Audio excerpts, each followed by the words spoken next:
बिस्मिल्लाहिर्रहमानिर्रहीम। अस्सलाम वालेकुम नाज़रीन, मैं हूं मोहम्मद रिजवान सरवर और आप प्रोग्राम देख रहे हैं प्रॉपर्टी गाइड। नाज़रीन, मुल्क की मईशत में रियल एस्टेट सेक्टर बड़ा अहम किरदार अदा करता है, मगर इसके बावजूद हम देखते हैं गुज़िश्ता चंद एक माह से रियल एस्टेट सेक्टर में एक खामोशी है और कोई खातिर खा हमें तब्दीली नज़र नहीं आती, ख़ास तौर पर जो बजट आया उसके बाद से। अब इश्यूज़ की जब हम बात करते हैं तो टैक्स इश्यूज़ जो हैं वो वहीं पर खड़े हैं, मगर इस पर बात तो होती रही, इम्प्लीमेंटेशन नहीं हुई। टैक्स के हवाले से इशू है, फिर सबसे बढ़कर जो पंजाब में एक इशू चल रहा है वो स्टैंप ड्यूटी के हवाले से, स्टैंप पेपर के हवाले से चल रहा है, जिसमें एक बहुत हाईलाइटेड इशू ये है कि ओटीपी आता है आपके मोबाइल फ़ोन पर। अब जो शख्स पाकिस्तान से बाहर है उसने अपना स्टैंप पेपर इशू करवाना है, वो तो नहीं निकलवा पाएगा। ये एक ऐसा इशू है जिस पर बात होना ज़रूरी है, जिस पर तब्दीली होना ज़रूरी है। और उसी के साथ साथ 7E के हवाले से हमने देखा कि जब बजट पेश हो रहा था उससे पहले भी प्राइम मिनिस्टर टास्क फोर्स में भी ये इशू हाईलाइट किया गया, मगर आज भी 7E मौजूद ज़रूर है, उसका खात्मा ना हो सका। इस पर भी आज के प्रोग्राम में बात करेंगे। और जो सबका सवाल है वो ये है कि रियल एस्टेट में आखिर बूम कब आएगा, क्योंकि 2025 का जब आगाज़ हुआ तो इस साल के आगाज़ में एक वाइब भी ऐसी बना दी गई और एक माहौल ऐसा क्रिएट कर दिया गया, वो खा सिर्फ बातों की हद तक था, मगर उससे फ़र्क तो ज़रूर पड़ा। मार्केट में एक हमें बड़ी तेज़ी नज़र आई और ट्रांजैक्शंस हुई और इसमें रियल एस्टेट सेक्टर में बेहतरी हमें नज़र आई। मगर इन द एंड इस वक्त हम जो सूरत हाल देख रहे हैं ऐसा कुछ प्रैक्टिकली नज़र नहीं आ रहा। दोबारा से एक खामोशी है रियल एस्टेट सेक्टर में। तो रियल एस्टेट में बूम कब आएगा, रियल एस्टेट में बेहतरी कब आएगी, ये भी सवाल है। आज के प्रोग्राम में हम बात करेंगे। आज के प्रोग्राम में मेरे साथ जो मेहमान हजरात मौजूद होंगे, मेरे साथ शफकत बंदेशा साहब मौजूद होंगे जो कि रियल एस्टेट एनालिस्ट हैं, बड़ी गहरी नज़र रखे हुए हैं रियल एस्टेट सेक्टर पर। इसी के साथ साथ स्टूडियोज में सरदार ताहिर मसूद साहब मेरे साथ मौजूद होंगे जो कि ऑल लाहौर रियल्टर्स एसोसिएशन के प्रेसिडेंट हैं, जबकि इस्लामाबाद से मुझे ज्वाइन करेंगे हसन मलिक साहब जो कि रियल एस्टेट एनालिस्ट हैं और पूरे पंजाब के रियल एस्टेट एसोसिएशन को हेड भी करते हैं और इन पॉलिसीज़ पर बड़ी गहरी नज़र रखे हुए हैं, प्राइम मिनिस्टर टास्क फोर्स का हिस्सा भी रहे हैं। ये तमाम तर सवालात अपने मेहमानों के सामने रखेंगे, इसके सोल्यूशन प्लान पर आज के प्रोग्राम में बात करेंगे। मगर अभी वक्त तो एक शॉर्ट ब्रेक का, ब्रेक के बाद हाजिर होते हैं।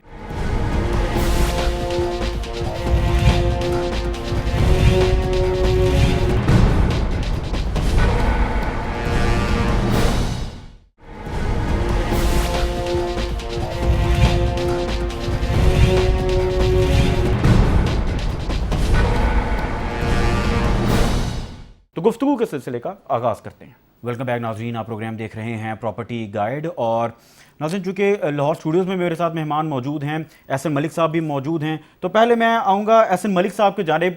मलिक साहब, ये गुज़िश्ता चंद एक दिन में हमने देखा कि सैलाबी सूरत हाल पर तो बहुत बात हुई, मगर उसके बाद ये टैक्स पॉलिसीज़ पर बात नहीं हो रही। जो टैक्सेस रियल एस्टेट एसोसिएशन के हवाले से, ख़ास तौर पर जब प्राइम मिनिस्टर टास्क फोर्स बनी थी, बहुत सारी मशवरे भी दिए गए, मगर इम्प्लीमेंटेशन ना हो सकी। और आज भी बहुत सारे मसाइल मौजूद तो ज़रूर हैं मगर एड्रेस नहीं किए जा रहे। सबसे पहले तो मैं आपसे बात करना चाहूँगा 7E के हवाले से।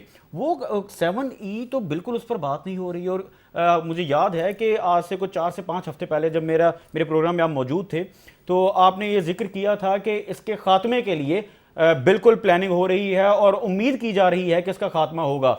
तो अभी क्या सूरत हाल है, अब हम कहाँ खड़े हैं? बिस्मिल्लाहिर्रहमानिर्रहीम। रिजवान साहब, सबसे पहले तो आपने बिल्कुल ठीक कहा कि 7E के खात्मे की एफर्ट हो रही थी, बट अनफॉर्चुनेटली आपको पता है हम IMF प्रोग्राम में और IMF की मर्जी के बगैर यहाँ पे नहीं होता। ठीक है। और एक तो दूसरा प्रॉब्लम ये है कि ये मामला सब जुडिशियस है, सुप्रीम कोर्ट में है, या तो सुप्रीम कोर्ट इसके ऊपर कोई डिसीजन दे दे। बट एक डेवलपमेंट हुई है वो ये कि मैंने एक पिटीशन दायर की है FTO में, फेडरल टैक्स ओम्बुड्समैन में। ठीक है। और उन्होंने फाइनेंस डिवीजन से भी और SPR से भी जवाब मांग लिया है कि पंजाब के साथ ये ज्यादती क्यों हो रही है कि 3 वफाक और 2 सूबों में ये नहीं लिया जा रहा, क्योंकि हाई कोर्ट ने इसको अल्ट्रा वायरस कह दिया है। अच्छा। सिंध में ये ½ लिया जा रहा है और पंजाब मजलूम। और माशाल्लाह मेरी आपके प्रोग्राम के तवज्जुह से CM पंजाब साहिबा से भी ये रिक्वेस्ट है और सेक्रेटरी फाइनेंस से भी और फाइनेंस मिनिस्टर से भी कि वो इस मामले को देखें और टेकअप करें कि सिंध में ये ½ चार्ज हो रहा है। ठीक है। और पंजाब वालों के साथ ये जुल्म हो रहा है कि वो 1% पे कर रहे हैं। तो ये FTO साहब की मेहरबानी है कि उन्होंने इसको टेकअप किया है। ठीक है। और एक डेट दी है उन्होंने कि उस डेट तक SBR और फाइनेंस डिवीजन इसके ऊपर रिप्लाई करे। और मुझे उम्मीद है इंशाल्लाह ताला कि ये FTO वो खत्म तो इसको या तो फाइनेंस बिल में होगा या सुप्रीम कोर्ट की लास्ट डेट की जो हेयरिंग थी वो 14 जून 2024 थी, उसके बाद से इसका डेट नहीं निकली सुप्रीम कोर्ट से। तो एफटीओ से उम्मीद ये की जा सकती है कि शायद वो भी इसका कोई ऐसा ऑर्डर जारी कर दें। वो डिपेंड करता है कि फाइनेंस डिवीजन और एसबीआर क्या जवाब देते हैं कि पंजाब भी जब तक सुप्रीम कोर्ट का फैसला नहीं होता तब तक पंजाब भी इसको 0.5% पे करे। और जब अच्छा मलिक साहब आप पूरे पंजाब को देख रहे हैं और फिर दीगर शहरों की तंजीमें भी आपके साथ अटैच हैं, तो ये हुकूमती सतह पर इस पर इससे पहले ये मामला जो है ये एड्रेस नहीं किया गया? सर मैं रिजवान भाई आपको मैंने बताया कि बिल्कुल ये एड्रेस हुआ, टास्क फोर्स में भी हुआ, उसके बाद बजट में भी ये बात हुई, बट क्योंकि आपको पता है हमने हर चीज की अप्रूवल आईएमएफ से लेनी होती है, तो आईएमएफ ने तो फिर आप उम्मीद कैसे कर रहे हैं कि ये 1-2 दिन के बाद सुनवाई हो जाएगी, कुछ बेहतरी हो जाएगी, अगर हम आईएमएफ से ही उम्मीदें लगाए हुए हैं? और मैं उसकी वजह बताता हूँ। जो कोर्ट डिसीजन है ना, वो मतलब आईएमएफ तो एफईडी भी खत्म करने को नहीं तैयार था, ठीक है, बट जो कोर्ट डिसीजन हैं उनके ऊपर आईएमएफ चुप कर जाता है। हाँ। जहां पे कानून आ जाए, जहां पे लॉ की इम्प्लीमेंटेशन आ जाए, तो वो उस चीज पे खामोश हो जाता है। तो अगर एफटीओ इस पे डिसीजन दे देंगे कि ये टिल द टाइम इसका सुप्रीम कोर्ट से फैसला नहीं आता, तो ये एक विन विन सिचुएशन बन जाएगी और मुल्क में थोड़ी सी इकोनॉमिक एक्टिविटी बेहतर होना शुरू हो जाएगी। अच्छा, ठीक है, बिल्कुल ठीक है, आपका पॉइंट आ गया। शफकत बंदेशा साहब, ये मलिक साहब 7E के बारे में बात कर रहे हैं कि उम्मीद की जा सकती है कि खात्मा हो जाएगा। What's your take? आपको क्या लगता है कोई बेहतरी आएगी? क्योंकि गुज़िश्ता कई माह से हम देख रहे हैं, बल्कि अब तो मैं यूं कहूँगा कई सालों से, 2 से 3 साल होने को हैं कि ये इम्प्लीमेंटेशन नहीं हो पा रही। मुशावरत होती है, टास्क फोर्स पे मुशावरत हुई, लेकिन इन द एंड वही मसाइल हैं जिस तरफ इशारा किया मलिक साहब ने कि आईएमएफ से अप्रूवल नहीं होता। तो आप क्या समझते हैं कि कोई बेहतरी होगी, कोई टैक्स में कमी कोई नज़र आ रही है? जी, सबसे पहले बहुत शुक्रिया रिजवान साहब कि आपने थैंक यू चैनल के हवाले से हमें बुलाया। मेरे प्रेसिडेंट लाहौर जो रिटायर्ड मसूद साहब भी बैठे और हमारे एहसन मलिक साहब जी। आल रियल्टर्स पाकिस्तान में ऑलरेडी चेयर कर चुका हूँ को 3 साल। तो डियर बात बड़ी मुख्तसर सी है कि जिस तरह आपने सवाल किए और एहसन मलिक साहब ने जवाब दिए, यही आप मुझसे भी करेंगे, जो रिटायर्ड मसूद साहब से भी करेंगे, मगर इसका रिजल्ट क्या होगा? पहले भी मैं कुछ 6 माह आपके पास आया था, जी, रिजल्ट नहीं निकला। हाँ। 2-3 साल से लोगों की फाका कशी हो रही है, गवर्नमेंट बिल्कुल हमारी तरफ नहीं देख रही। सबसे ज़्यादा रेवेन्यू जनरेट भी हम कर रहे थे और टैक्सेस भी आप देख लें थ्रू आउट द पाकिस्तान सबसे ज़्यादा किस पर है? वो प्रॉपर्टी पर है। ठीक है। इसको कितने रोकने की कोशिश की, लेकिन फिर भी वो जस्टिफाई नहीं कर सके कि ये काम, कोई से प्राइम मिनिस्टर ब्लैक कह देता है, कोई वाइट कह देता है। सबसे पहले तो ये चीज़ें टोटल ख़त्म होनी चाहिए। ठीक है। सेकंड में एक ही बात है कि जो हमारी एसोसिएशंस हैं, जो हमारे आल पाकिस्तान के प्रेसिडेंट हैं, माशाल्लाह वो इस्लामाबाद के चैम्बर के भी प्रेसिडेंट हैं, जी, मलक साहब, एहसन साहब, अब हमें फौरी तौर से हमेशा बंदेशा साहब यही तो सवाल है कि इसके बावजूद जिस तरह आप फरमा रहे हैं कि सुनवाई कोई नहीं है, इसके बावजूद कोई चेंजिंग तो नहीं हुई, कोई कमी तो नहीं हुई? जी मैं उसी तरफ आ रहा हूँ। जी चेंजिंग है क्या? देखें, जो हमारा पार्लियामेंट है ना, इसमें एक लास्ट कॉल चलनी चाहिए, वो है स्ट्राइक की। अच्छा। जिस तरह हर बंदा अपना हक लेता है गवर्नमेंट से, वो हमारे राइट्स में शामिल है। क्योंकि अब लाहौर इस पावर में है कि आज लाहौर रियल्टर्स का भी मैं पैटर्न चीफ हूँ, मेरे प्रेसिडेंट मेरे सामने बैठे हुए हैं। और ये किस तरह मुमकिन है कि जब भी रियल्टर के तहफ़्फ़ुज़ात की बात हुई है या इसके राइट्स की बात हुई है, तो स्ट्राइक सबसे पहले हमने लाहौर से शुरू की है। ठीक है। और अल्लाह के फजल करम से 24 आवर्स में एफबीआर ने हमें बुलाया है और रिस्पेक्ट दी है। हमने भी अल्लाह के फजल करम से उनसे टेबल टॉक किया, हमारा रिजल्ट हमें मिला है और काम चला है। अच्छा। आज तक को बंदा मुझे बताए टेबल टॉक करके किसी टेलीविजन पे, किसी चैनल पे कि हमारे राइट्स ना दिए हों। अब राइट्स क्यों नहीं मिल रहे जो आप चाहते हैं या जो आप मुझसे पूछना चाहते हैं? हम कॉल देंगे लाहौर से, ठीक है, और अल्लाह के फजल करम से हम करके बताएंगे। ये लीडरशिप पे बहुत ज़्यादा डिपेंड करता है। ठीक है। अब हमारे पास एक और रास्ता बहुत अच्छा है, वो चैम्बर का है। पहले हम किसी के जरिए जाते थे, अब हम ये अगले मंथ यानी नवंबर में अच्छा, लाहौर में और इस्लामाबाद में एक मीटिंग्स चेयर करेंगे ऑल पाकिस्तान रियल्टर्स, प्रेसिडेंट के साथ, नवंबर में। चेयरमैन के साथ, ठीक और है। यस, और उसमें हम कॉल दे रहे हैं। अल्लाह के फजलो करम से आपको मजा यानी आएगा। आप ये कह रहे हैं कि नवंबर में पूरे पाकिस्तान से जो रियल्टर्स एसोसिएशंस हैं वो कॉल दे रहे हैं जी स्ट्राइक की। सर हम अपना हक आपको लेकर दिखाएंगे। अच्छा। ह्यूमन राइट्स है हमारे, बच्चों के मामलात हैं, फ्यूचर्स हैं, मुस्तकबिल है। कौन हमसे ज्यादा तवज्जो करता है? बिल्कुल business ठीक, में? बिल्कुल ठीक, मंतशा हमें साहब। बताए को सामने आके। सरदार ताहिर मसूद साहब आपकी जानिब आऊँगा, तो क्या सिर्फ ये स्ट्राइक ही हल है इसका, इसके अलावा कोई हल नहीं? सर सबसे पहले तो आपका शुक्रिया जी चैनल पे बुलाने का। स्ट्राइक ऑब्वियसली एक आखिरी ऑप्शन होती है, हमारे सीनियर हैं मंदेशा साहब, ऑब्वियसली ज़रूरी भी है, लेकिन ये इसको आप एज ए लास्ट ऑप्शन के तौर पे यूज़ करते हैं। तो क्या वो वक्त आ गया कि लास्ट ऑप्शन को इस्तेमाल किया जाए? मैं वही आपसे अर्ज़ कर रहा हूँ, इस टाइम गवर्नमेंट का जो एक ट्रेंड है या जो गवर्नमेंट की सोच है वो एंटी प्रॉपर्टी है इस टाइम। अच्छा, इस ट्रेंड को पहले तो चेंज करने की ज़रूरत है मेरे ख्याल में, और उसमें जो हमारे चैम्बर ऑफ कॉमर्स के लोग हैं, जिसमें लाहौर में काफ़ी लोग बैठे हुए हैं, उनके साथ रब्ते में हैं। ठीक है। इस्लामाबाद में तो हमारे सरदार साहब हैं, एहसन मलिक साहब बड़ी एफर्ट कर रहे हैं। जब आप ट्रेंड को चेंज करते हैं ना, सिर्फ एक कॉन्सेप्ट को चेंज करने की ज़रूरत है कि प्रॉपर्टी डैमेज नहीं कर रही इकॉनमी को, बल्कि प्रॉपर्टी कंट्रीब्यूट कर रही है इकॉनमी में।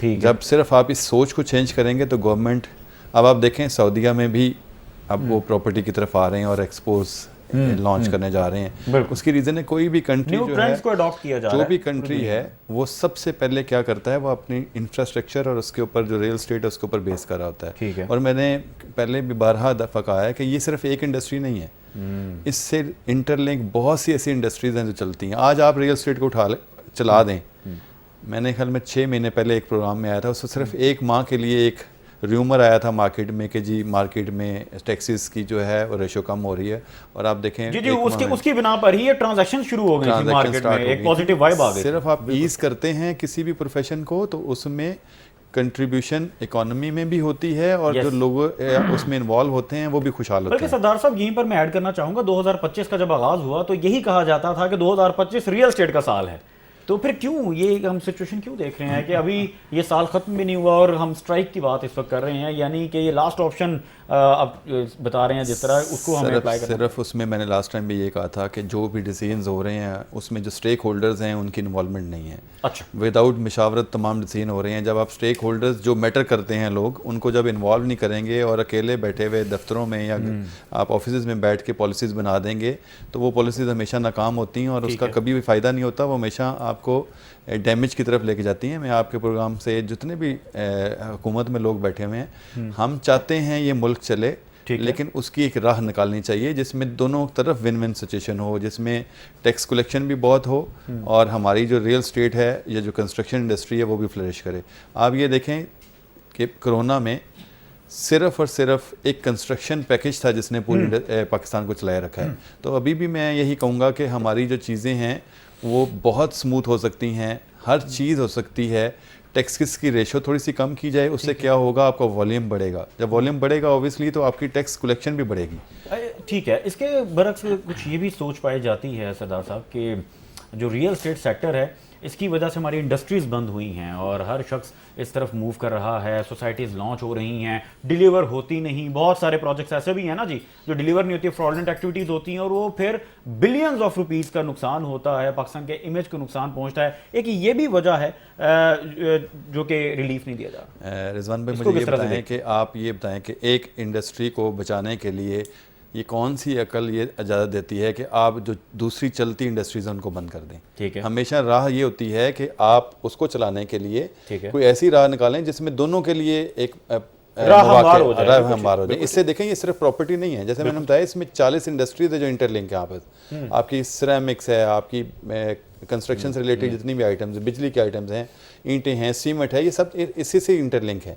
जब ये चीज़ें आप दूसरी इंडस्ट्री की तरफ जाते हैं तो हम उसको चलाने के हक में हैं, लेकिन इस हक में नहीं है कि उनको चलाने के लिए इस पूरे का जो है वो उसको लपेट दिया जाए। आपको नहीं लगता कि रियल एस्टेट की वजह से नुकसान तो हुआ है? बहरहाल सर गवर्नमेंट को भी नुकसान है, इसमें फ़ायदा किसी का भी नहीं है। ये जो डिसीजंस हो रहे हैं या जो पॉलिसीज़ बनाई जा रही हैं, आप इसमें यकीन माने इसमें किसी को भी फ़ायदा नहीं है। जो हमारी इस फील्ड में लोग हैं उनको भी नुकसान हो रहा है, जो टैक्स कलेक्शन है वो भी नीचे आ रही है, और प्लस इससे जो आपका एक सर्कल होता है इकोनॉमी चलाने के लिए, क्योंकि ये यहाँ से पैसा निकलता है तो वो मुख्तलिफ चीज़ों में जाकर चल, मेरे में पास पैसा होगा तो मैं होटलिंग करूंगा, मेरे पास होगा तो मैं गारमेंट्स की तरफ जाऊंगा। तो जब आपका पूरा सर्कल जैम होता है तो उससे क्या होता है, मुल्क जो है एक बिल्कुल सिलसिला चल पड़ता है। तो मैं यही कहूँगा कि आप पॉलिसीज़ बनाएं और पॉलिसीज़ स्टेक होल्डर से मुशावरत के साथ होनी चाहिए। हाँ बिल्कुल ठीक है। और जब लोग हैंड टू माउथ हो जाएंगे तो लग्जरीज की तरफ क्यों आएंगे, या अपना घर बनाना भी एक तो मुश्किल हो जाएगा ना जी, जो हर शख्स की ज़रूरत है, हर शख्स वाबस्ता है रियल एस्टेट के साथ, अपना घर बनाना चाहता है, अपनी छत बनाना चाहता है। अभी मैंने उस तरफ भी आना, ओवरसीज की तरफ। मगर एहसन मलिक साहब, ये इन द एंड जो बात हो रही है उसकी समझ यही आ रही है कि उसे कि हुकूमत संजीदा ही नहीं है। आपको रीज़न क्या लगता है? चलें, एक तो आपने बताया कि IMF पर हम डिपेंडेंट हैं, इससे हटकर बहुत सारे इकदाम ऐसे हैं जो किए जा सकते हैं, तो आपको संजीदगी क्यों नज़र नहीं आ रही? अच्छा रिजवान भाई, मैं थोड़ा सा इख्तलाफ करूंगा ताहिर भाई से भी और शफकत बंदूचा साहब से भी जी। मैं मादरत भी चाहूंगा एडवांस में से। मैं ये डिफरेंट चैनल पे, फोरम पे ये बात कर चुका हूँ, ये जो इस दफा का बजट था ये रियल एस्टेट के लिए बहुत अच्छा बजट था एज कंपेयर टू प्रीवियस जो 3 सालों के बजट हैं, उनसे अगर कंपेयर करें तो पहली दफा गवर्नमेंट बैकफुट पे गई। उसने बायर का टैक्स 50% कम किया, उसने फेडरल एक्साइज ड्यूटी जो कि 7% तक थी उसको खत्म किया। उसके बाद एक बहुत बड़ा रिलीफ दिया 159B की शक्ल में कि जो आदमी की प्रॉपर्टी 15 साल पुरानी है और अगर वो सेल करता है तो उसके ऊपर ना तो with holding tax 236C charge होगा, ना ही उससे कैपिटल गेन टैक्स चार्ज किया जाएगा। ठीक है। इतनी बात ताहिर साहब ने और शफकत साहब ने की, इसमें मैं जो समझता हूँ कि हमारी जो रियल एस्टेट कम्युनिटी है पूरे पाकिस्तान की, वो इस पॉजिटिवनेस को सब्सक्राइब नहीं कर सकी। अच्छा। वो लोगों को ये पॉजिटिवनेस कन्वे नहीं कर सकी। आज भी जब मैं लोगों को मिलता हूँ तो बाद नॉन फाइलर लोग समझते हैं कि वो प्रॉपर्टी परचेज नहीं कर सकते। आज ही कोई फाइलर मिलता है तो वो समझता है कि उसने अगर 10 करोड़ से ऊपर की प्रॉपर्टी परचेज करनी है तो उसने पहले अपने कंसर्न कमिश्नर से जाके NOC लेना है। ठीक। बेसिकली प्रॉब्लम ये मैं ये नहीं कहता बेहतरी की गुंजाइश नहीं है, बिल्कुल जैसे शफकत साहब ने कहा, ताहिर साहब ने कहा, और हम भी दिन रात यही एफर्ट करते हैं कि जो मैक्सिमम रिलीफ मिले ये सेक्टर। मलिक साहब, यही बात हो रही है कि जो फाइलर है वो भी घबराया हुआ है, जो नॉन फाइलर है वो भी घबराया हुआ है, यानी जिसने अपना घर बनाना है वो भी घबराया हुआ है, जिसने घर नहीं बनाना वो भी घबराया हुआ है कि यार कोई ऐसी चीज ना हो कि उस पर कोई टैक्स पड़ जाए जो हमने डिक्लेयर ना की हो। लिहाजा ये एक सिचुएशन ऐसी है, इस वक्त सूरत हाल ऐसी है कि हर शख्स पैनिक किया हुआ है। तो आप नहीं समझते कि इसको स्मूथ करने की जरूरत है, या जिस तरह फरमा रहे हैं कि बजट में चूंकि रिलीफ भी दिया गया है तो वो चीजें सेपरेट कर ली जाएं, फाइलर के लिए क्या रिलीफ है उसको सेपरेट कर लिया जाए, और क्या मुश्किलात हैं या नॉन फाइलर को किस तरह से उस पर इंप्लीमेंट होगा टैक्स वो अलग कर लिया जाए ताकि कुछ चीजें आया हो, ट्रांसपेरेंट हो। रिजवान भाई, इसके अंदर रियल एस्टेट कम्युनिटी के अलावा जो एक कलीदी किरदार अदा किया जा सकता है वो जितने भी डेवलपर और बिल्डर्स हैं, अच्छा, उनको सेमिनार अरेंज करने चाहिए अच्छे लोगों की अवेयरनेस के लिए। तो मलिक साहब आप करें ना, आप पूरे पंजाब को देख रहे हैं, आप क्यों नहीं करते? नहीं, हमें तो किए हैं, आपको क्लिप भी भेजे हैं, मैं तो आज भी कर रहा हूँ। मैं तो आपको बता रहा हूँ मासेस को कन्वे कर ये चीज। अच्छा, अब बेसिकली आपको पहले ये खुद कन्विंस होना है, ठीक है, कि नेगेटिविटी उस हद पे नहीं है जो पिछले साल बजट में थी कि आपकी एक ट्रांजैक्शन की कॉस्ट वहां चली जाती थी। तो बेसिकली रिजवान साहब बेहतरी की गुंजाइश है और बेहतरी के लिए काम कर रहे हैं। इंशाल्लाह आने वाला टाइम बेहतर होगा। बाकी शफकत साहब इंशाल्लाह अगर स्ट्राइक की कॉल देते हैं, ताहिर भाई देते हैं, तो हम साथ हैं इनके। अच्छा, बिल्कुल गट आप कहते हैं कि स्ट्राइक की कॉल होती है तो आप साथ हैं, भरपूर ताउन किया जाएगा, यानी आपकी तरफ से भी फिर तो एक तरह से कॉल हो गई। सर देखिए, हम तो लीडरान तो आपके पास बैठे हुए, हम तो देखिए पंजाब को तो लीड आप कर रहे हैं ना मलिक साहब, पंजाब को तो इस वक्त करंटली लीड आप कर रहे हैं। सर हम पंजाब के लिए काम कर रहे हैं। मैं तो आपको बताया, देखिए स्टार्ट में कि भाई 7E का इश्यू है जो डैमेजिंग है, उसको मैक्सिमम लेवल पे उठाया हुआ है। मतलब मीडिया कवरेज में भी, प्रिंट मीडिया में भी, हर जगह। बंदेशा साहब कुछ कहना चाह रहे हैं जी? बंदेशा साहब जी बहुत शुक्रिया मलिक साहब और रिजवान साहब। मलिक साहब कह रहे हैं हम ताउन करेंगे, लीड तो उनको करना क्यों नहीं करना मलिक साहब? हमारे इस वक्त कभी क्या कहते हैं कि हम भी तुम भी थे आशना, तुझे याद हो कि ना हो। मुझे एक बात बताएं, अगर जूरी सुन रही इस टाइम तो मेरे भाई भी तार मसूद साहब भी बैठे हुए हैं, कभी एक चीज पे 50,000 गेन टैक्स था, मान लिया 1 लाख हो गया, अब 4 लाख है। कौन सुनता है? हमारी किसने सुना है ये 3 सालों में? मुझे कोई बंदा टॉक करके बताए। या तो होस्ट उनके साथ मादर से मिले हुए हैं, या चैनल से मिले हुए हैं, अच्छा। या फिर हम मिले हुए हैं। नंबर 1, पहले ट्रांजैक्शन होती थी 1 वीक में 1 डीलर की 1 या 2, अब 1 मंथ में नहीं हो रही 1। नंबर 2, अच्छा। कभी ट्रांसफर फीस थी आज से 2 साल या 3 साल कबल पहले 2 लाख रुपया 10 मरले की। मैं लाहौर की, पंजाब की एक सिंपल सी, जिस शहर में बैठा हूं मैं बात कर रहा हूं, लाहौर डेवलपमेंट अथॉरिटी की। अच्छा, मुझे बताएं आज उसकी ट्रांसफर फीस है 8 लाख रुपया, आज उसकी ट्रांसफर फीस है 5 लाख रुपया। कौन हमारे साथ, कौन सा स्टेक होल्डर लगेगा? किसने बात हमारी मानी है 3 सालों में? मेरा क्वेश्चन है, क्या गेन टैक्स कम हुआ है, स्टाम्प ड्यूटी कम हो गई है? अगर आप 1 लाख रुपया बढ़ाते हैं, listen to me please everybody, 1 lakh रुपया गवर्नमेंट बढ़ाती है तो 25,000 वो पर ईयर नीचे कर देती है। साल में बढ़ाती 2 मरतबा है, क्योंकि एक ये हर 6 मिनी बजट में भी और बड़े बजट में भी। देखें, जब मलिक हसन साहब ने ठीक फरमाया, मेरे प्रेसिडेंट लाहौर ने भी ठीक फरमाया, मैं ये कहता हूं कि जब ये 2016-18 में ऐसा काम, जब भी हिसाकदार थे, यू नो FM वही थे, तो हमने अल्लाह के फजल व करम से रेल्टर की बात उठाई थी इन्हीं टेबलों पे, ठीक है, वहां पे जाकर FBR इस्लामाबाद में और लाहौर में हमने 12 घंटे ट्रैफिक ब्लॉक की थी अपने राइट्स के लिए, अच्छा, ना कि दिखावे के लिए। तो हमें उसी वक्त रिलीफ तो दिया बंदेशा गया। साहब क्या यही हाल है कि ट्रैफिक ब्लॉक कर No, दी जाए, no, लोगों no, को no, निकाल no. लिया जाए? देखिए 3 साल में हमारे साथ क्या हो रहा है, मेरा आपसे सवाल है, कुछ मिला हमें? ठीक है, ठीक तो है। अब क्या करें हम? फिर अपने बच्चों को तो जो मलिक साहब कह रहे हैं, कि बजट बेहतर था, ये बजट रियल एस्टेट फ्रेंडली था, आप इससे यानी इत्तेफाक नहीं करते? मेरा एक सवाल है, हमारा बिजनेस पहले से फाल हुआ है या हम बैक एंड पे आए हैं? कितने दोस्त आपके पास यहाँ आके इससे जाहिर हो जाएगा, जाहिर हो जाएगा, मुझे साबित करें। जी जी बिल्कुल इख्तियार साहब। सोसाइटी, सॉरी एक सेकंड, जी जी, जितनी सोसाइटी इस वक्त है, रिजवान साहब मेरी तरफ मुतवज्जो हो। जी जी, मुझे लाहौर में मास वाए गैमलिंग के एक सोसाइटी बता दें जिसमें रेल्टर बैठा हो, तो जाके आप लाइव प्रोग्राम करके दिखाएं कि रेल्टर खुश हो।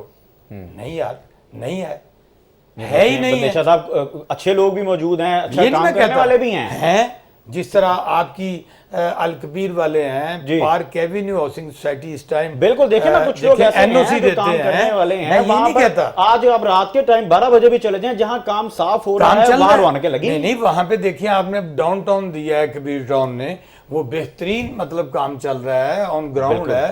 पार्क एवेन्यू हाउसिंग सोसाइटी है, बेहतरीन काम है। LD एवेन्यू एक बेहतरीन अदारा है, मगर तो वहां पर भी तो हो रहा है ना काम। LD व्हाई नॉट क्यों किया जाता? DG को चाहिए 24 आवर्स सिर्फ एक मीटिंग कर ले कि यार ये गवर्नमेंट के अदारे हैं, ये भी डेवलप होने चाहिए। सेकंड में मेरी एक ही गुजारिश है कि गवर्नमेंट थोड़े से होश के नाखून ले। रियल्टर्स बरादरी जो सबसे रेवेन्यू ज्यादा जनरेट करके देती है, इसको फाल किया जाए। रियल्टर बरादरी मिसगाइड भी करती है बंदेशा? नहीं करती, मुझे बताएं किस तरह करती है? मिसगाइड करके फ्रॉडलेंट एक्टिविटीज भी होती हैं। अभी एक रीसेंट केस बहुत बड़ा आया है जिसमें एक शख्स 200 करोड़ रुपए लेके मुल्क से फरार हो चुका है, वो भी रियल्टर ही था। सर देखिए, तो मैं ये चाहता हूं कि ये भी बात करनी चाहिए हमें, जहां हमें सपोर्ट की बात हम कर रहे हैं, उनके लिए फिर फैसला आपको अपनी तंजीमों के जरिए करना चाहिए। अभी मैंने कहा कि इंशाअल्लाह ताला जिस तरह हमारा एक गवर्नमेंट के साथ बेहतरीन इलाका होने जा रहा है, हम भी रजिस्टर होने जा रहे हैं, बल्कि हो चुके हैं। ठीक है, तो हम ये फैसले करेंगे नहीं। गवर्नमेंट को क्यों हम कह रहे हैं कि हमें भी फौरी तौर पे रजिस्टर किया जाए? हम चैम्बर ऑफ कॉमर्स में भी 2 साल से आवाज उठा रहे हैं। अब तो हमारे जो रेल्टर्स पाकिस्तान के प्रेसिडेंट सरदार ताहिर साहब हैं, वो भी चैम्बर्स के प्रेसिडेंट हैं इस्लामाबाद के। हम इंशाल्लाह जल्द अज जल्द ये होके, तो बाकी तो आप देखें आपके पार्लियामेंटेरियन भी बाहर भाग जाते हैं। ये तो एक रेल्टर छोटी सी आप डेवलपमेंट कह लें कि अब हम 2016 में फर्स्ट टाइम रियल्टर्स शो हुए हैं पाकिस्तान में। सही दुनिया में बहुत पहले बस थे। ये कंसर्न यही है कि जब तहफ्फुज की बात हो रही है हाँ किसी जी। भी इदारे में, तो इंशाअल्लाह। उस पर नजर भी रखनी चाहिए, सर ताकि रखेंगे। मिसगाइड ना किया जाए। बिल्कुल ठीक जी, आपका पॉइंट आ गया। नाज़रीन, यहाँ वक्त हुआ एक शॉर्ट ब्रेक का। ब्रेक के बाद हाजिर होते हैं, यहीं से गुफ्तगू को कंटिन्यू करते हैं और कोशिश करते हैं कि वो आइडेंटिफाई कर सकें कि आखिर मसाइल हैं कहाँ पर, ताकि उनका हल निकाल कर जो बात होती है 2025 रियल एस्टेट का साल, इसको वाकईतन रियल एस्टेट का साल बनाया जाए।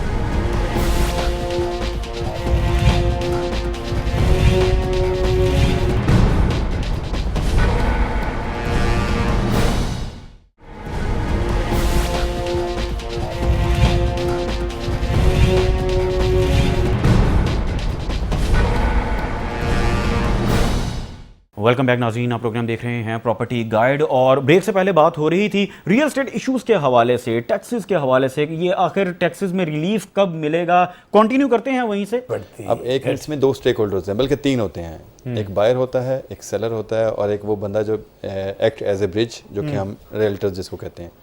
अगर आप एक तरफ से टैक्स कम करके उसका बोझ दूसरी तरफ डाल देंगे तो इट्स मीन कि आपने उस ट्रांजैक्शन को तो वहीं पे ले गए ना जहाँ पे वो हो रही थी। ठीक है, आपने सेलर का बायर का जो टैक्स है वो एक तरफ से कम किया और सेलर का बढ़ा दिया, दूसरी तरफ से अगर आप सेलर का कम करते हैं तो बायर का बढ़ा देते हैं। एक शख्स का बोझ कम करके दूसरे पे डाल वही दिया। बात करा ना, आपने टैक्स को तो वहीं पे रखा ना। और उसमें सबसे ज़्यादा ड्रॉबैक है जो आप आजकल आप फेस कर रहे हैं, इसके जो लवाजमात होते हैं डील के इर्द गिर्द, वो बहुत सी ऐसी चीज़ें हैं जो कि ईज़ करती हैं। शायद आपके इल्म में हो, अब इवन आपने स्टैम्प पेपर इशू करवाना है तो उसके लिए आपको टेलीफोन नंबर आपके नाम पे होना चाहिए, उसके ऊपर ATP आएगा, वो उसके ऊपर। अब ये देखिए, ये ईज नहीं है, ये बेसिकली आप चीज़ों को, उस प्रोसेस को कॉम्प्लिकेटेड कर रहे हैं। ठीक है, जब आप चीज़ों को या प्रोसेस को कॉम्प्लिकेटेड करेंगे तो लोग उससे थोड़ा सा एक स्टेप बैक हो जाएंगे। और मैं यही कह रहा हूँ, मैं इस चीज़ पे आज भी कायम हूँ, गवर्नमेंट चीज़ों को ईज करे, टैक्सेस को जो रेशियो है उसको नीचे लेके आए। तो आप ये देखें 2016 में मेरे ख्याल में जब ये टैक्सेस की रेशियो नीचे थी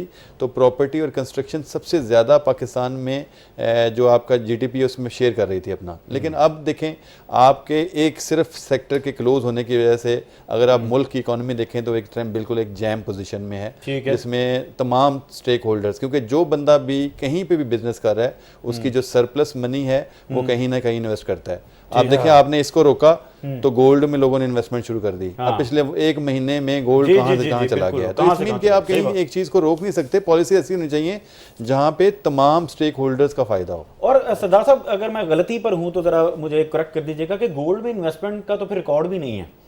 जिस तरह से गोल्ड में इन्वेस्टमेंट हो रही है और लोग वो जिस तरह से अपने पास महफूज कर रहे हैं, तो वो तो ज्यादा मुश्किल कॉम्प्लिकेट नहीं होता है। सर मैं यही तो कह रहा हूँ ना कि जब आप चीज़ों को बगैर किसी, यानी यहाँ पर हम नजर रखने के लिए, टैक्स कलेक्शन के लिए अगर इस तरह की पॉलिसीज बना दें कि लोग यहाँ से पैसा निकाल के गोल्ड ही खरीदने लग जाएं, तो वो तो फिर एक समंदर है। तो रिजवान साहब, पॉलिसीज ऊपर से इशारा ट्रम्प का है, पॉलिसीज बाबा जी का इशारा है। पॉलिसीज यही तो बनती फैसला क्या हमारे हैं मुल्क मार्केट की सिचुएशन से और लोगों को देख के और मुल्क की सूरत हाल देख के। तमाम ऐसा नहीं होता कि आप डेवलप कंट्रीज को देखें और वो पॉलिसीज यहाँ पे इम्प्लीमेंट कर दें, ऐसा नहीं होता। आप वो ग्रेजुअली करना पड़ता है। देखें 70 साल की एक प्रॉब्लम है, उसको आप कहें कि जी हमने इसको 70 दिनों में या 6 सालों में कंप्लीट कर देना, ऐसा नहीं हो सकता ना। आप स्टेप बाय स्टेप ऊपर लेके चलेंगे चीज़ों को। और सबसे बड़ा जो इम्पोर्टेंट चीज़ है वो किसी भी प्रोफेशन में आपने इस्लाहात करनी होती हैं तो उस प्रोफेशन में जो लोग हैं उनकी मुशावरत को जरूर शामिल करें, उसी से सारा कुछ ऐसा। बिल्कुल, और मुशावरत से मुझे याद आ गया सर मलिक साहब के, मुशावरत तो बहुत हुई है, ये हमने पहले भी बात की, टास्क फोर्स में भी बहुत मुशावरत हुई, बाद में इजलास भी होते रहे, मगर सुना नहीं गया, बल्कि सुना गया उस पर मशवरे पर अमल नहीं हो सका, कुछ भी बदला नहीं। नंबर 1 एक सवाल तो ये है। दूसरा, क्विकली स्टैम्प पेपर की तरफ इशारा किया जो ताहिर मसूद साहब ने, ये तो बड़ा कॉम्प्लिकेटेड मैटर है। अगर OTP जिस तरह वो एक बन गया क्राइटेरिया कि OTP आएगा आपके फोन पर, तो फिर ओवरसीज कहाँ खड़ा है? ओवरसीज के पास अगर यहाँ सिम नहीं चल रही या ओवरसीज बाहर से कोई स्टैम्प पेपर इशू करवाना चाहता है, उसके लिए भी कोई क्राइटेरिया, कोई ईज, कोई प्रोसेस है? जी रिजवान भाई, बात ये है कि ताहिर साहब ने जिस तरह इशारा किया है, ये ऑलरेडी मामला हाईलाइट किया हुआ है। ठीक है। ये बोर्ड ऑफ रेवेन्यू पंजाब ने एक लेटर लिखा PLRA को, पंजाब लैंड रजिस्ट्रेशन अथॉरिटी को, कि पंजाब में बोगस स्टैम्प पेपर बहुत इशू हो रहा है, तो ठीक है, इसका तदारक होना चाहिए। अब यहाँ पे बात आ जाती है कि हम जो बात बार बार कहते हैं कि यार आप कोई भी मैयर, कोई भी स्टेप लेने से पहले कंसल्टेशन कर लिया करें, आपको बेहतर क्या मिलेगा। ठीक। बट हमारे बाबू ब्यूरोक्रेसी वो नहीं कंसल्ट किया जाता। अच्छा। वो कंसल्ट नहीं किया जाता। उन्होंने एक ये OTP का मैकेनिज्म दे दिया। अब ये OTP stand for one time password. अब प्रॉब्लम ये है, इतनी पॉपुलेशन है, दही आबादी जो है, हाँ। उसके पास मोबाइल यूज ही नहीं करती लोग। और OTP की एक टाइमलाइन भी होती है जी, 1 मिनट के लिए, 2 मिनट के लिए। एक प्रॉपर्टी में 20 सोर्स हैं। अब एक इशू ये है, दूसरा इशू ओवरसीज पाकिस्तानी है, और तीसरा सबसे बड़ा प्रॉब्लम ये है, जैसे अभी ये बात थे अल-कबीर टाउन की, या आपका जो पार्क व्यू सोसाइटी है, जो बिल्डर और डेवलपर है, इसको OTP कैसे मिलेगा? हाँ। उन्होंने बना तो दिया, तो वो अब ठीक। एक प्रॉब्लम बनी हुई है। लेकिन जो हमारी बातचीत ऑलरेडी चल रही है बोर्ड ऑफ रेवेन्यू में और पेल्रा में, उम्मीद है कि ये कमिंग वीक के अंदर ये इशू रिजॉल्व हो इसका जाएगा। हल क्या देख रहे हैं? ये बेहतर तरीकाकार क्या है मलिक साहब? सर, इसका हल सिर्फ यही है जो हमने उनको बताया है कि हाँ। जो मैकेनिज्म आपने रखा हुआ है, वेरी गुड, आप रखें उसको। ठीक है। लेकिन साथ आप जो SBR से रजिस्टर्ड स्टेट एजेंट है, उसको ये अलाउ करें कि अगर कोई बिल्डर डेवलपर ओवरसीज पाकिस्तानी का वो स्टाम्प पेपर लेना चाहता है, तो वो उसकी ID पे उसको मिल जाए। मिसाल अच्छा। के तौर पे रिजवान साहब लंदन बैठे हुए हैं, ठीक है। और वो कोई ट्रांजैक्शन के लिए SM को ऑथोराइज कर रहे हैं, ठीक है। तो SM के पास तो रिजवान साहब की डॉक्यूमेंट्स हैं, तो SM साहब रिजवान के बिहाव पे जाके स्टाम्प पेपर अप्लाई करके वो ले लें, उसको OTP मिल जाए, जो ठीक है। SBR से रजिस्टर्ड स्टेट एजेंट है। अच्छा, इसमें ये आपको महफूज लग रहा है ये तरीकाकार, ये सेफ क्राइटेरिया है कि सिर्फ ID कार्ड पर स्टैम्प पेपर मिल जाए, या फिर इसमें कोई मजीद हमें डॉक्यूमेंटेशन की कोई ज़रूरत है?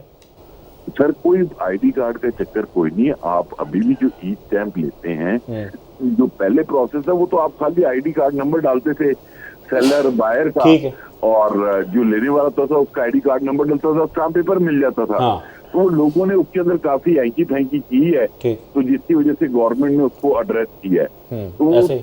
जल्दी में हैप्पीनेस में वो ये 3-4 कैटेगरीज को एड्रेस करना उनसे मिस हो गया।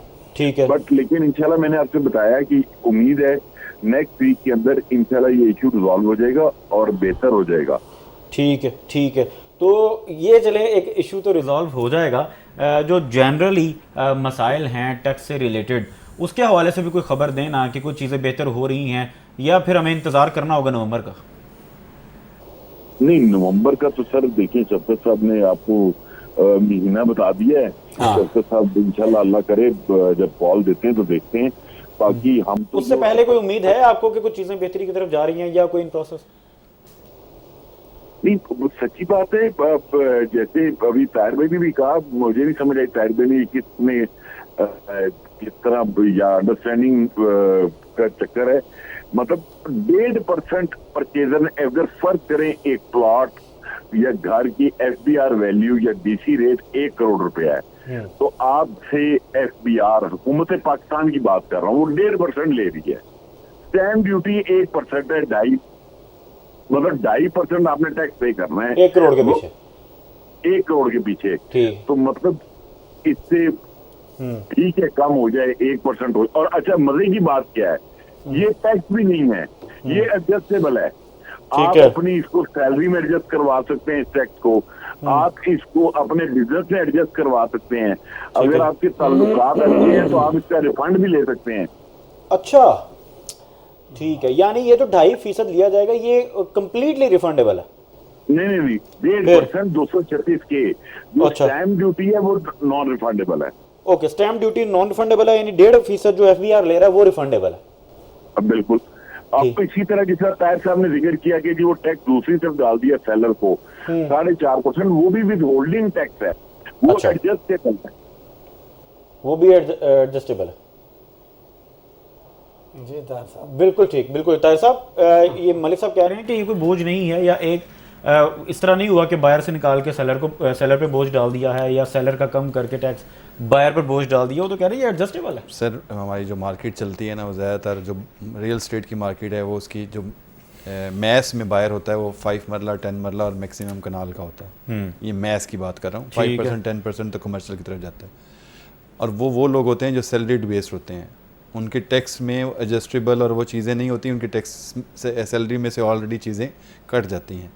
उन्होंने नेट कैलकुलेशंस देखनी होती है कि उनको ये किस पैराए में मिल रहा है और कितना कॉस्ट कर रहा है।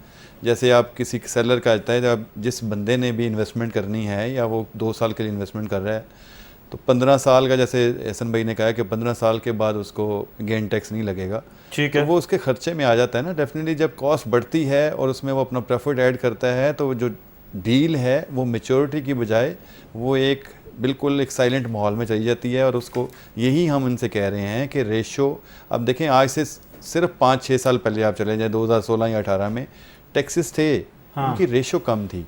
आप DHA में चले जाएं, पर डे 100+ ट्रांसफर्स होती थी, अब उनकी मंथ में भी 100+ नहीं है। उसकी रीज़न है कि देखें ना, क्वांटिटी कम हो गई। अब आप चाइना की मिसाल देख लें, चाइना ने तरक्की की है माइक्रो इकोनॉमिक्स के ऊपर, उन्होंने अपनी क्वांटिटी बढ़ाई है, प्राइस को नीचे लेके आए हैं। तो ऑल ओवर द वर्ल्ड देखें आप, उनका बिजनेस जो है वो इस टाइम पूरा बिजनेस टाइकून बन के ऊपर आ गए हैं। आप जब क्वांटिटी को बढ़ाते हैं और प्राइस को नीचे जाते हैं, तो उसको हमेशा अल्टीमेटली फ़ायदा होता है आपको, उससे नुकसान नहीं होता। हम आपके इस प्रोग्राम के तवज्जुह से यही कह रहे हैं, ठीक है, पिछले हसन भाई ने कहा है कि पिछले साल की निस्बत टैक्स नहीं बढ़ा, वो एक तरफ से बढ़ा दूसरी तरफ से कम हो गया, लेकिन वो पहले ही स्टैटिक माहौल में मार्केट चल रही है ना। मार्केट को बूस्ट करने के लिए ये नहीं होता कि आप पिछला जो है उसको सस्टेन कर लें, उसके लिए बूस्ट की जरूरत होती है। और इसकी एग्जांपल मैंने आपको बताई है कि बूस्ट के लिए अभी आपका कहना ये है कि ये उसी तरह कैरी नहीं करना चाहिए था, बल्कि उसमें रिलीफ देना चाहिए था ना। एक चीज स्ट्रक हो गई है, पहले ही स्ट्रक है, तो आप उसको वहीं पे रख रहे हैं, तो इट्स मीन तो वो स्ट्रक ही रहेगी ना। एक र्यूमर सिर्फ चला था, जो हमारी टास्क फोर्स बनी थी जिसमें एहसन भाई भी थे, सरदार साहब भी थे, कि ये चीज़ें कम हो रही हैं। आप देखें, मैंने एग्जांपल दिए, सिर्फ 1 माह के लिए वो एक रूमर चला था, मार्केट पूरे पाकिस्तान में हिल गई थी और बहुत से चीज़ें ट्रांजैक्शन जो हैं वो स्मूथली होना शुरू हो गई थी। एक कॉन्सेप्ट है, मैं एहसन भाई की इस बात से भी एग्री करूंगा, इसमें हमारी डीलर्स कम्युनिटी भी है, कई चीज़ों को एग्जेजरेट करके बोलती है, खौफ की फिजा कायम करती है, उसमें भी हमें भी इनका साथ देना चाहिए, किरदार अदा करना चाहिए। देखिए, मैंने बताया ना कि ये जब एक शिप को आपने आगे लेके चलना होता है, तो उसमें हर जिस बंदे का जो रोल है उसको वो पॉजिटिवली रोल अदा करना चाहिए। बिल्कुल।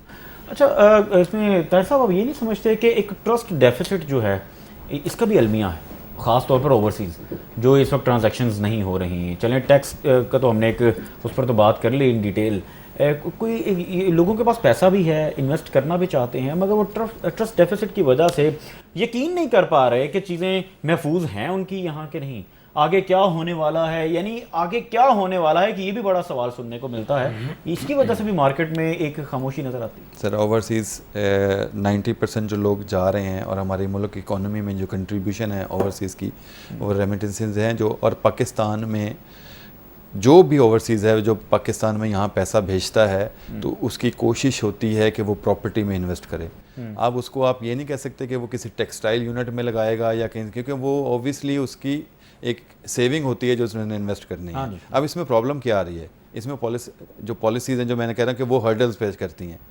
पहले ये होता था कि वो वहाँ बैठा हुआ अपने यहाँ किसी भी रिलेटिव के नाम पे अपनी इन्वेस्टमेंट को थ्रू कर सकता था, और वो उसका रिलेटिव भाई, बाप, बीवी, बहन, कोई भी है उसके नाम पे वो प्रॉपर्टी ले सकता था। अब इन्होंने उस पर्टिकुलर पर्सन को तो एग्जेम्पशन दी है, ठीक। अब वो बंदा यहाँ पे आके अपनी वो प्रॉपर्टी बाय या सेलिंग, क्योंकि जब उसने बेचना उसको फिर आना पड़ेगा, वो जो ईज का एलिमेंट था वो खत्म हो गया। क्योंकि जहाँ पे जो बंदा है जिसके नाम पे चाहिए ताहिर साहब फौरी तौर पर कि ओवरसीज का जो ये ट्रस्ट वाला जो मामला है ये खत्म हो और बेहतरी की तरफ हमारी मार्केट चले। सर, बेशक सिर्फ ओवरसीज के लिए कर दें। ओवरसीज अगर वहाँ से पाकिस्तान पैसा भेजता है तो वो जो नॉन फाइलर की एक शिक लगाई हुई है उसके रिलेटिव के लिए वो शिक एग्जेम्प्ट होनी चाहिए। बेशक ब्लड रिलेशन पे लेके जाएं। देखिए, हर चीज़ का हल है। जब आप बैठते हैं टेबल टॉक के ऊपर, ठीक है, आप ये भी हो सकता है कि उस चीज़ को मिस यूज़ किया जाए, तो ब्लड रिलेशन में ले आएं। उसका बाप, भाई या बीवी वो उस ट्रांजैक्शन को स्मूथली रन कर सकती है। पॉलिसी एंटायरली डिफरेंट होनी चाहिए। हाँ, और होता क्या है, जब आप, मैंने आपको पहले बताया, आप इवन किसी बैंक में चले जाएं, जो खौफ का एलिमेंट है ना, आपका जो पे ऑर्डर है उस बनने से पहले आपसे इतने क्वेश्चंस होंगे कि जो भी शरीफ आदमी है वो नेक्स्ट टाइम उस बैंक में अपनी किसी ट्रांजैक्शन के लिए जाएगा ही नहीं। इतने क्वेश्चन की भरमार होगी कि वो एक खौफ में मुब्तला हो जाएगा। सिर्फ और सिर्फ इस खौफ की इन्वायरमेंट को ख़त्म करने की ज़रूरत है और पॉलिसीज़ को एक फ्रेंडली इन्वायरमेंट मिलाने की ज़रूरत है, और सबसे बड़ी बात वो जो इमेज बिल्डिंग है उसको चेंज करने की ज़रूरत है। चीज़ें बिल्कुल ठीक। मंदेशा साहब, क्विकली आपकी जानिब आऊँगा, ये रियल एस्टेट मार्केट में बूम कब आएगा? क्योंकि हमने इस साल भी सुना जब आगाज़ हुआ 2025 का कि जनाब ये रियल एस्टेट का साल है और बूम आ गया रियल एस्टेट का। अब वो लोग जो इन्वेस्टर्स हजरात हैं, उन्होंने प्रॉपर्टी ख़रीदी, उन्होंने होल्डिंग पावर एक शख्स की एक हद तक होती है, और हर शख्स, ज़्यादातर लोग बल्कि मैं यूँ कहूँगा कि प्रॉपर्टी ख़रीदते हैं उससे प्रॉफिट लेने के लिए। तो ये भी एक टॉपिक है, कैपिटल गेन टैक्स पे भी मामला तब्दील हुए। तो बूम का इंतज़ार है और लोग खामोश बैठे हैं, आएगा भी कि नहीं आएगा, इस तरह की सोच भी पाई जाती है। आप किस तरह देखते हैं इस मार्केट के पोटेंशियल को? जी बहुत शुक्रिया। बड़ा सिंपल सी बात है कि आपने जितने भी क्वेश्चन आंसर किए हैं, आपको आंसर मिले हैं ताहिर मसूद साहब से, मलिक एहसन साहब से, खाक सर से, तो एक भी सवाल के आपका जवाब मिला कि आपने कहीं पॉजिटिव पाया है कि नहीं। रियल एस्टेट बहुत अच्छी जा रही है। हर बंदे ने एंड पे यही कहा जी ये इस टाइम बिल्कुल कोई बूम नहीं है। ठीक है, देखिए हमारे साथ कोई 24, 25, कई दोस्त 30 कह देते हैं, 40 इंडस्ट्रीज हमारे साथ शामिल हाल हैं। गवर्नमेंट ऑफ पाकिस्तान हमारे साथ बैठे, ठीक है, बैठकर ऐसा काम करे जिस तरह हमारे प्राइम मिनिस्टर बहुत अच्छे हैं। जब वो कोई स्मूथली कोई काम कोई जॉब करना चाहते हैं तो वो कर जाते हैं। 24 घंटे का टाइम दें, हम इकट्ठे करते हैं सबको इस्लामाबाद में। ये टैक्सेस इतने लें जिससे लोगों का पेट पल सके, हमारी इंडस्ट्री फाल हो सके, हमारा कोई पाकिस्तानी, हर पाकिस्तानी खुशहाल हो। ठीक है, हम रेवेन्यू जनरेट करके दें, हमारी सारी इंडस्ट्री चले। अल्लाह के फजलो करम से आप देखेंगे किस तरह बूम आता है। यार आप टैक्सेस ही इतने लगा दिए हैं, एक बंदा बयाना पेपर साइन करता है तो उसका फ़ोन नंबर दें, उसकी सिम निकाल लें, इसका ब्लड टेस्ट करवाएं। को भी आसान करने की नहीं, अब तो आप देखें काइंडली, आप तो एक अच्छे होस्ट हैं हमारे, जिसलिए हम आ जाते हैं, वरना पुराने बंदे तो हम आते ही नहीं है ना। देखिए हम एजुटेशनल से लोग हैं, अपना हक लेना जानते हैं। क्या ये जुर्म है? किस मज़हब में लिखा कि हम अपना हक ना लें? दुनिया तरस रही है, मर रही, तो हम यहाँ पे बैठ के डुगडुगी बजाएं कि हम बड़े हैप्पी हैं। We are not happy. मेरा रेल्टर हैप्पी नहीं है, मैं खुश नहीं हूँ। ठीक है, मैं चाहता हूँ कि एक 24 घंटे का हमें टास्क दिया जाए। ठीक है, हमारे साथ मियाँ शहबाज शरीफ साहब, हमारे प्राइम मिनिस्टर खुद बैठे, हिसाक डार साहब बैठे। पहले भी इन लोगों ने ही, हिसाक डार साहब ने 2016-18 में हल निकाला था।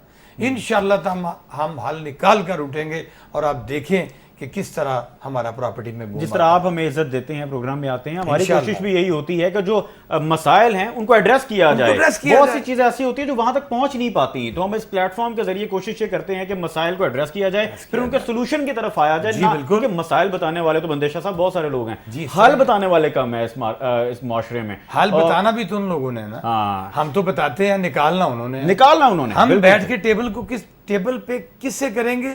चेयरमैन एफबीआर बैठे, प्राइम मिनिस्टर बैठे, ठीक है, एफएम बैठे।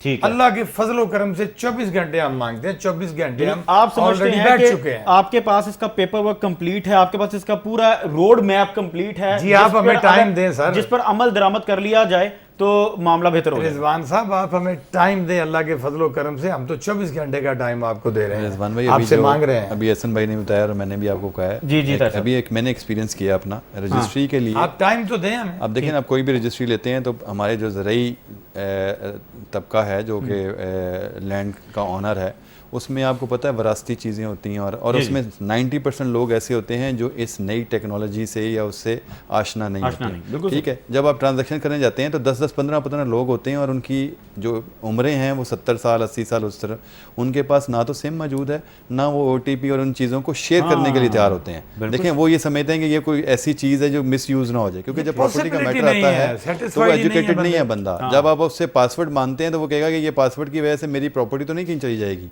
ठीक है, तो ये चीज़ें अब देखें, मैंने इसमें ड्रॉबैक क्या आया कि इन्होंने ये पॉलिसी बना दी, लेकिन इस पॉलिसी ने जिन लोगों के ऊपर इम्प्लीमेंट होना था उनमें से किसी के साथ मुशावरत नहीं की। ठीक है, अगर ये आपस में बैठ के चीज़ों को स्मूथली डिस्कशन के साथ, जैसा एहसन भाई ने कहा, प्रॉपरली डिस्कशन करके और तमाम स्टेक होल्डर्स की मुशावरत से बनता तो इसका कोई बेहतर हल निकल सकता था। अब एक चीज़ आपने इम्प्लीमेंट कर दी, मार्केट में उसका एक साइड इफेक्ट आना शुरू हो गया है और उससे ट्रांजेक्शन रुकनी शुरू हो गई हैं। ठीक है, आप देखें जितने भी आपके रेवेन्यू डिपार्टमेंट में रजिस्ट्रीज हैं वो सारी की सारी रुक गई हैं इस OTP की वजह से, क्योंकि 90% लोग अनएजुकेटेड हैं, हैं, खास तौर पे फीमेल्स हैं जिनके नाम पे रजिस्ट्री हाँ, है, हाँ। वो उनके पास OTP आ भी जाए तो वो आपको शेयर करने के तैयार नहीं कि है। फिर किस तरह बूम आएगा, आप बूम की उम्मीद करते हैं प्रॉपर्टी? जब तक ये मसाइल का हल नहीं जब होता, तक आप मसाइल ठीक। दरपेश, मसाइल पे मसाइल, मसाइल पे मसाइल बढ़ाते जाएंगे, तो किस तरह पॉसिबल है कि मुल्क में खुशहाली आए, रेवेन्यू ज़्यादा जनरेट हो, या ये लीडरशिप बैठ के सिर्फ इंटरव्यू देने से कर जाएगी?